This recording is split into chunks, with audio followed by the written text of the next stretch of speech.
இம்மா குசுபதி கட்டிங்கல்ல இந்தாங்க. இன்னைக்கு ராத்திரிக்கு இதை வச்சு அட்ஜஸ்ட் பண்ணிக்கங்க. நான் நைட் ஷிஃப்ட் வேலைக்கு போயிட்டு காலையில வருவேங்களா, உங்களுக்கு பெரிய பாக்கெட்டா வாங்கி தரேனா? சரி மோனே, அதில் வச்சிருப்பா. ராத்திரி நேரத்தில் இந்த கொசு கடியில் உறங்கவே முடியும். இது இருந்தால் தான் கொஞ்ச நேரம் உறங்க முடியும். நேற்றுக்கு சீரியல் வேற தத்திர கட்டத்தில் முடிச்சிட்டான். என்னாச்சோ ஏதாச்சோன்னு தெரியல.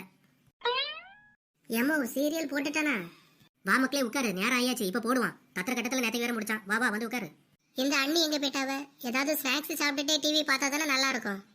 ஆமா மோளே, அண்ணியை கூப்பிட்டு கடிக்கிறதுக்கு ஏதாவது கொண்டு வர சொல்லு. எண்ணி எண்ணி. என்னம்மா ஸ்னேகா, என்ன வேணும்? அண்ணி சாப்பிட்றதுக்கு ஏதாவது ஸ்நாக்ஸ் இருந்தால் எடுத்துட்டு வாங்க, டிவி பார்த்துக்கிட்டே சாப்பிடணும். சரிம்மா ஸ்னேகா, நான் எடுத்துட்டு வரேன்.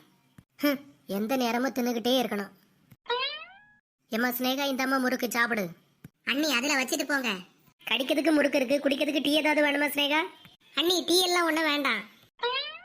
இதில் தான் நேற்றுக்கு முடிச்சான். ஐயோ என்னாக போகுதோ தெரியலையே. ஏம்மா இந்தாங்க முறுக்கு சாப்பிடுங்க. என்ன முறுக்கு ஒரு மாதிரி கசக்குவு? ஆமாம்மா, எனக்கும் கசக்க தான் செய்யும். இந்த அண்ணி என்ன முறுக்கு கொண்டாந்து அவ்வளோ தெரியல. அட சீரியல் பைத்தியங்களா, முறுக்குக்கு பதிலாக கொசுபத்தி சுருள் எடுத்து தின்னுட்டு இருக்கிறிய? என்னது கொசுபத்தி சுருளா?